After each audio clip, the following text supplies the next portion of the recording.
앞에 예배 나오신 사랑하는 모든 성도님들 진심으로 환영합니다. 이 시간에 우리 사도신경으로 우리의 신앙을 고백하시면서 하나님 앞에 예배로 나가도록 하겠습니다. 전능하사 천지를 만드신 하나님 아버지를 내가 믿사오며 그 외아들 우리 주 예수 그리스도를 믿사오니 이는 성령으로 잉태하사 동정녀 마리아에게 나시고 본디오 빌라도에게 고난을 받으사 십자가에 못 박혀 죽으시고 장사한 지 사흘 만에 죽은 자 가운데서 다시 살아나시며 하늘에 오르사 전능하신 하나님 우편에 앉아 계시다가 저리로서 산 자와 죽은 자를 심판하러 오시리라. 성령을 믿사오며 거룩한 공회와 성도가 서로 교통하는 것과 죄를 사하여 주시는 것과 몸이 다시 사는 것과 영원히 사는 것을 믿사옵나이다. 아멘. 찬송가 545장 함께 찬양 드리겠습니다. 찬송가 545장입니다.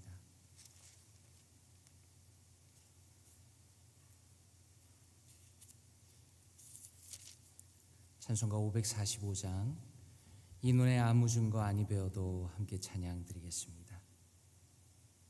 함께 찬양합니다. 이 눈에 아무 증거 아니 배어도 믿음만을 가지고서 늘 걸으며 이 귀에 아무 소리 아니 들려도 하나님의 약속 위에 서리라. 걸어가세 믿음 위에 서서 나가세 의심 버리고 걸어가세 믿음 위에 서서 눈과 귀에 아무 증거 없어도 이 눈이 보기에는 어떠하든지 이미 얻은 증거대로 늘 믿으며 이 마음에 의심 없이 살아갈 때에 우리 소원 주 안에서 이루리.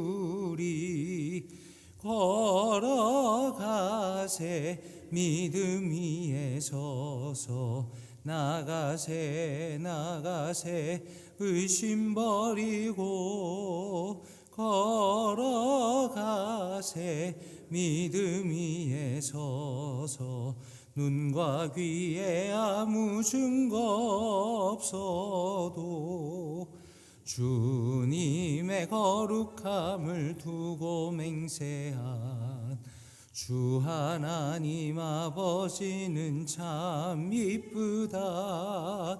그 귀한 모든 약속 믿는 자에게 능치 못할 무슨 일이 있을까. 걸어가세 믿음 위에 서서 나가세 의심 버리고 걸어가세 믿음 위에 서서 눈과 귀에 아무 증거 없어도. 아멘. 오늘 함께 보실 말씀은 요한복음 4장 말씀입니다. 요한복음 4장 43절부터 54절까지 말씀입니다. 요한복음 4장 43절에서 54절까지 말씀.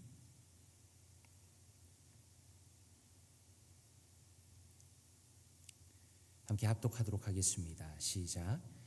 이틀이 지남에 예수께서 거기를 떠나 갈릴리로 가시며 친히 증언하시기를 선지자가 고향에서는 높임을 받지 못한다 하시고 갈릴리에 이르심에 갈릴리인들이 그를 영접하니 이는 자기들도 명절에 갔다가 예수께서 명절 중 예루살렘에서 하신 모든 일을 보았음이더라.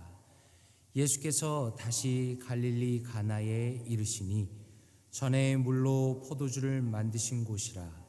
왕의 신하가 있어 그의 아들이 가버나움에서 병들었더니 그가 예수께서 유대로부터 갈릴리로 오셨다는 것을 듣고 가서 청하되 내려오셔서 내 아들의 병을 고쳐 주소서 하니 그가 거의 죽게 되었습니다. 예수께서 이르시되 너희는 표적과 기사를 보지 못하면 도무지 믿지 아니하리라. 신하가 이르되 주여 내 아이가 죽기 전에 내려오소서. 예수께서 이르시되 가라 내 아들이 살아 있다 하시니 그 사람이 예수께서 하신 말씀을 믿고 가더니 내려가는 길에서 그 종들이 오다가 만나서 아이가 살아있다 하거늘 그 낫기 시작한 때를 물은즉 어제 7시에 열기가 떨어졌나이다 하는지라. 그의 아버지가 예수께서 내 아들이 살아있다 말씀하신 그때인 줄 알고 자기와 그 온 집안이 다 믿으니라. 이것은 예수께서 유대에서 갈릴리로 오신 후에 행하신 두 번째 표적임이라. 아멘. 오늘 말씀에 보니 43절 이렇게 말씀합니다. 이틀이 지나매 예수께서 거기를 떠나 갈릴리로 가시며 라고 말씀하십니다. 근데 여기서 흥미로운 것은 갈릴리 사람들은 예수님을 굉장히 환영했다라는 것입니다. 그 이후에 보니까 45절에 이렇게 말씀합니다. 갈릴리인들이 그를 영접하니 이는 자기들도 명절에 갔다가 예수께서 명절 중 예루살렘에서 하신 모든 일을 보았습니다라 라고 말씀합니다. 여기서 명절이라는 것은 유월절을 의미하는 것입니다. 이 말씀은 갈릴리 사람들이 예수님을 환영했는데 왜 환영했는가에 대해서 설명하십니다. 그것은 이 사람들이 예수님의 기적에 대해서 큰 관심을 가지고 있었기 때문입니다. 이 사람들의 눈앞에서 이미 펼쳐졌던 기적들에 대해서 놀랍게 여겼기 때문입니다. 그리고 나서 자연스럽게 장면이 전환이 되고 있습니다. 46절이 이렇게 말씀합니다. 예수께서 다시 갈릴리 가나에 이르시니 전에 물로 포도주를 만드신 곳이라. 왕의 신하가 있어 그의 아들이 가버나움에서 병들었더니 라고 말씀합니다. 우리가 기억하는 것처럼 예수님께서 물로 포도주로 만드신 적이 있습니다.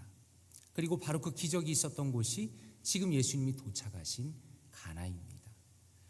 그런데 예수님께서 가나에 들리셨을 때 지위가 높은 왕의 한 신하가 예수님을 찾아왔습니다.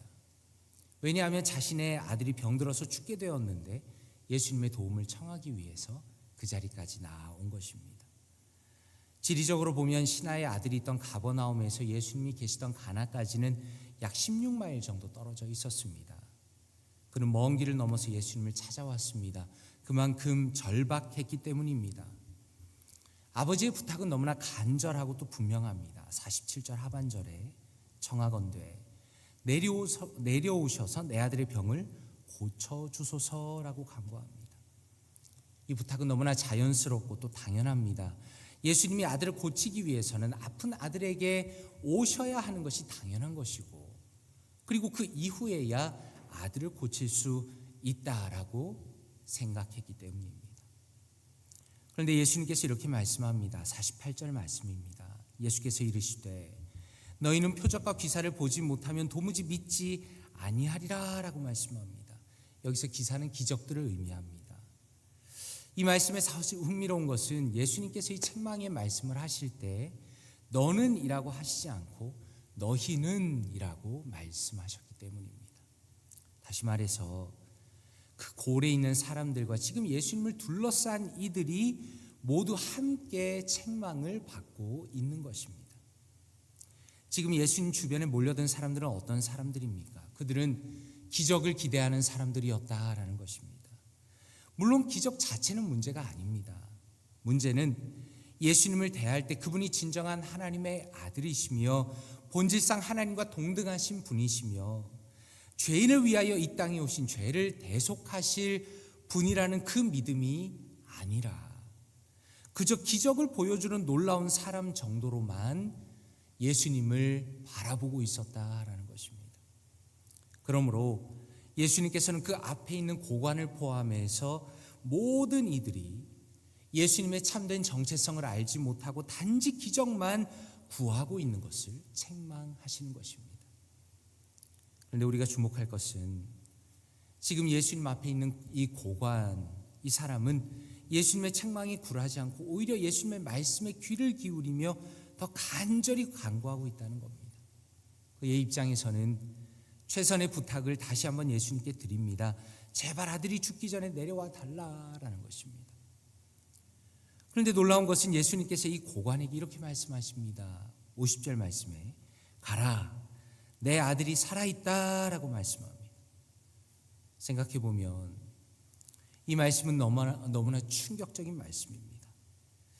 예수님은 그 고관을 그날 처음 만났습니다. 그 사람의 아들을 만나본 적도 없습니다. 심지어 그 아들이 있는 곳의 정확한 위치도 모르고 계십니다. 그런데 예수님께서는 지금 그분의 말씀으로 선포하십니다. 내가 이미 너의 아들을 치유했으며 그러므로 너는 아들에게 가라라고 말씀하신다는 겁니다. 그래서 아주 흥미로운 것은 이 말씀이 지금까지 오늘 본문의 맥락과 대조가 되고 있습니다. 사람들은 예수님의 기적에 주목했습니다. 예수님을 이해하고 기대할 때 기적을 베푸는 놀라운 사람 정도로만 이해했습니다. 그런데 예수님께서는 바로 이 시점에서는 자신을 향한 진정한 믿음이라는 것은 하나님의 전능하신 아들이시며 전능하신 하나님의 아들의 말씀을 의지하는 것이 진정한 믿음이라는 것을 보여주신다라는 것입니다. 그렇다면 한번 이 상황 속에서 성도님들께서 아버지의 입장이 되었다고 생각해 보십시오. 여참에 이렇게 말했을 수도 있겠습니다. 예수님 무슨 말씀입니까?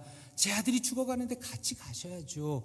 적어도 얼굴은 보셔야 되지 않겠습니까? 혹시 제가 돌아가다가 죽으면 어떻게 합니까? 라고 말할 수도 있었겠습니다. 그런데 놀라운 것은 바로 이 사건을 통해서 이 고관의 믿음이라는 것이 새로운 차원의 믿음을 가지게 되었다라는 것입니다.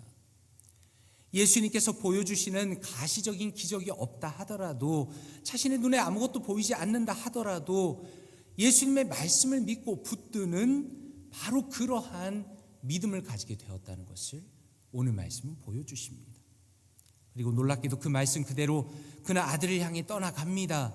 그리고 내려가는 길에 주인에게 소식을 알리기 위해서 허겁지겁 달려온 종을 만납니다.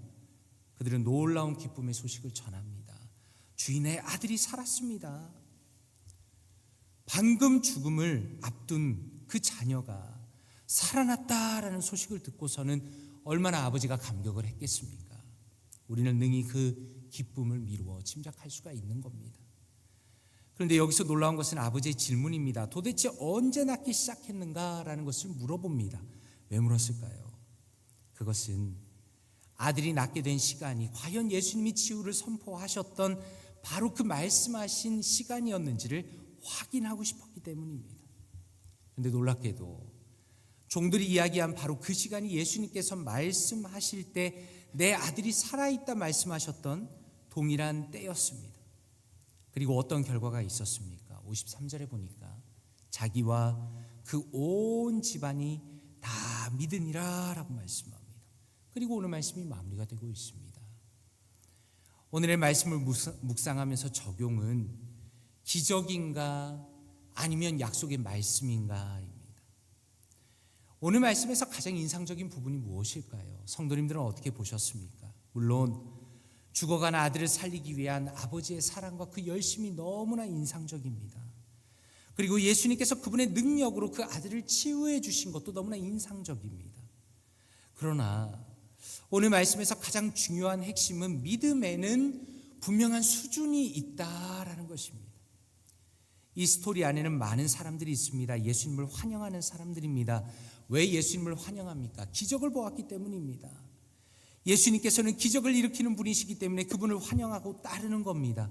우리 주변에 보면 예수님의 기적으로 치유함을 받은 분들이 종종 있습니다. 그리고 그런 기적을 늘 사모하며 살아가시는 분들도 있습니다. 물론 기적 자체가 나쁜 것은 절대로 아닙니다. 하나님께서는 얼마든지 우리를 기적적으로 치유하실 수 있고 그분의 주권적인 뜻에 따라서 오늘도 우리에게 사실은 기적을 베푸시는 분이십니다. 그런데 아쉬운 것은 항상 기적만 간구하는 분들도 있다는 겁니다. 그리고 하나님께서 일하실 때 기적이 없으면 아무것도 하실 수 없는 것처럼 심지어 생각하는 분들도 계시다는 겁니다. 그런데 오늘 말씀에서 정말 놀라운 것은 정작 기적을 얼마든지 베푸셨던 예수님께서 그런 수준의 믿음을 책망하셨다는 겁니다. 예수님께서는 기적만 바라면서 예수님을 쫓아다니는 이들을 오히려 책망하십니다. 그리고 그들에게 더 높은 수준의 믿음을 분명하게 요구하십니다. 비록 당장 자신의 눈앞에 보이지 않는다 하더라도 이미 선포된 예수님의 말씀을 붙들고 그 말씀을 붙들고 살아가는 믿음으로 오늘 우리에게도 요구하신다라는 겁니다. 그런 면에서 오늘 말씀에서 가장 긴장되는 부분이 어디입니까? 바로 50절입니다. 가라, 내 아들이 살아있다라는 말씀입니다. 이 아버지가 얼마나 당황했을까요? 얼마나 갈팡질팡했겠습니까? 만약에 당시에 셀폰이 있었으면 바로 전화를 했을 겁니다. 그런데 그것이 전혀 불가능했습니다. 그러므로 이 고관의 입장에서는 중요한 선택의 기로에 놓이는 겁니다. 그의 눈에 보이는 것이 없어도, 그가 느낄 수 있는 것이 없어도 오직 그리스도께서 그렇게 선포하셨기 때문에 그것을 진리로 믿어야 하는 절체절명의 순간에 도달한다라는 것입니다. 그리고 여기서 더 흥미로운 것은 예수님의 말씀을 믿는다는 것은 순종을 동반한다는 겁니다. 예수님께서 뭐라 하십니까? 가라라고 말씀합니다. 가라. 다시 말해서 예수님의 말씀을 붙들었다면, 너의 아들이 낫다라는 것을 믿었다면 그 말씀을 붙들고 행동을 하라는 겁니다. 그 고관이 예수님의 말씀을 믿을 때 그가 취해야 하는 행동이 예수님의 말씀 안에 함께 들어가 있습니다. 다시 말해서 예수님의 말씀에 대한 믿음과 그가 순종으로 보여야 하는 행동이 함께 말씀 속에 들어있다라는 겁니다.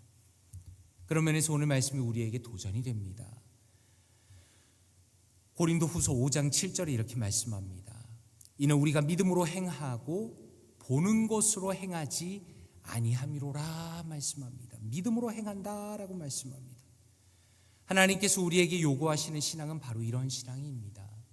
단순히 경험으로 그치는 신앙이 아니라, 기적만 추구하는 신앙이 아니라, 보이지 않는 하나님께서 지금도 살아계시고 역사하심을 믿으면서, 확신하면서 말씀을 믿고 순종하며 나아가는 주님의 자녀의 믿음으로 우리를 부르신다라는 것입니다. 그러므로 간절히 바라기는 함께 말씀을 나누시는 모든 성도님들의 믿음이 예수님께서 우리에게 요구하시는 참된 성숙의 수준으로 나아가기를 원합니다. 단순히 기적만 바라면서 추구하는 어린아이와 같은 신앙이 아니라, 비록 내 눈에 보이지 않고 느껴지지 않아도 때론 고난 중에도 담대하게 주님의 말씀을 붙들고 살아가시는 모든 성도님들 되시기를 주님의 이름으로 축원드립니다. 함께 기도하겠습니다. 오늘 말씀을 묵상하시면서 함께 기도하기 원합니다. 아버지 하나님, 감사합니다. 우리에게 보이지 않는 영적인 세계를 말씀을 통해 깨닫게 하시니 감사합니다. 주님께서 살아계시며 역사하심을 말씀을 통해 알게 하시니 감사합니다. 때로는 아무것도 보이지 않고 아무것도 느껴지지 않는다 하더라도 마음에 낙심하지 않고 주님의 약속 붙들고 말씀에 힘써 순종하며 참된 믿음으로 살아가는 그러한 복된 하루가 되게 하여 주시옵소서. 이 시간에 말씀을 묵상하시면서 통성으로 기도합니다. 기도하겠습니다. 아버지 하나님 감사합니다. 사랑하는 성도님들과 함께 말씀 나누게 하신 감사합니다. 하나님 주님의 은혜 가운데, 하나님 주님의 은혜 가운데 다시 한번 말씀의 은혜를 사모하며 나아갑니다. 하나님 주께서 역사하여 주시옵소서. 하나님께서 사람들을 책망하시며 기적만 바라며 기적만 쳐다보고 있는 사람들을 참으로 참된 성숙한 믿음으로 이끌어 주시는 주님의 모습을 보게 하시니 감사합니다. 하나님 참으로 우리의 수준이 그렇게 올라가기 원합니다. 때로는 우리의 눈에 아무것도 보이지 않아도, 때로는 우리의 마음에 참으로 주님 때로는 우리의 눈에 아무것도 보이지 않으며, 때로는 참으로 주님 우리의 마음속에 어쩌면 의심할 수밖에 없는 그런 상황이라 할지라도, 때로는 우리의 감정이 하나님 그것에 동의하지 않는 것처럼 느껴진다 하더라도 하나님의 말씀이 그렇게 약속하시기 때문에 그 말씀을 붙들고 살아가는 우리가 될 수 있도록 도와주시옵소서. 하나님 주께서의 말씀을 믿고 가라고 말씀하신 것처럼 하나님 우리가 말씀을 신뢰하며 우리의 하루하루의 삶을 진실하게 살아가기를 원합니다. 사랑하는 모든 성도님들의 삶과 저의 삶이 바로 그러한 삶이 되게 하여 주시옵소서. 말씀을 믿고 순종하는 삶이 되게 하여 주시옵소서. 말씀을 의지하며 살아가는 삶이 되게 하여 주시옵소서. 하나님의 놀라운 능력을 의지하며 말씀을 의지하며 그 말씀에 의지하여 순종하며 열매를 맛보는 아름다운 복된 삶 살아갈 수 있도록 하나님 우리 사랑하는 모든 성도님들 또한 우리 볼티모어 교회 될 수 있도록 하나님 은혜 위에 은혜를 베풀어 주시옵소서. 하나님 감사합니다. 아버지 하나님 감사합니다. 주님께서 오늘도 은혜를 베풀어 주시며 하나님의 말씀의 중요성 그리고 그 말씀을 의지하는 성경적인 믿음에 대하여 깨닫게 하시니 감사합니다. 하나님께서 언제나 기적을 통해 우리를 인도하심을 믿습니다. 그러나 주님께서 우리를 말씀으로 인도하심을 믿습니다. 하나님 때로는 우리 눈에 보이는 것이 없다 할지라도 때로는 우리 감정이 참으로 모든 것이 낙심한 것처럼 여겨진다 할지라도 오직 하나님의 약속의 말씀 붙들고 오늘 하루를 또한 우리 인생을 살아갈 수 있도록 인도하여 주시옵소서. 하나님 말씀을 붙들고 순종하며 주님 앞에 나아갈 때 하나님께서 복된 인생으로 열매 맺는 인생으로 인도하여 주시옵소서. 이 모든 말씀 감사드리며 주 예수 그리스도 이름으로 기도드리옵나이다. 아멘. 주기도문으로 예배를 마치겠습니다. 하늘에 계신 우리 아버지여, 이름이 거룩히 여김을 받으시오며 나라의 임하옵시며 뜻이 하늘에서 이루어진 것 같이 땅에서도 이루어지다. 오늘날 우리에게 일용할 양식을 주옵시고 우리가 우리에게 죄 지은 자를 사하여 준 것 같이 우리의 죄를 사하여 주옵시고 우리를 시험에 들게 하지 마옵시고 다만 악에서 구하옵소서. 대개 나라와 권세와 영광이 아버지께 영원히 있사옵나이다. 아멘.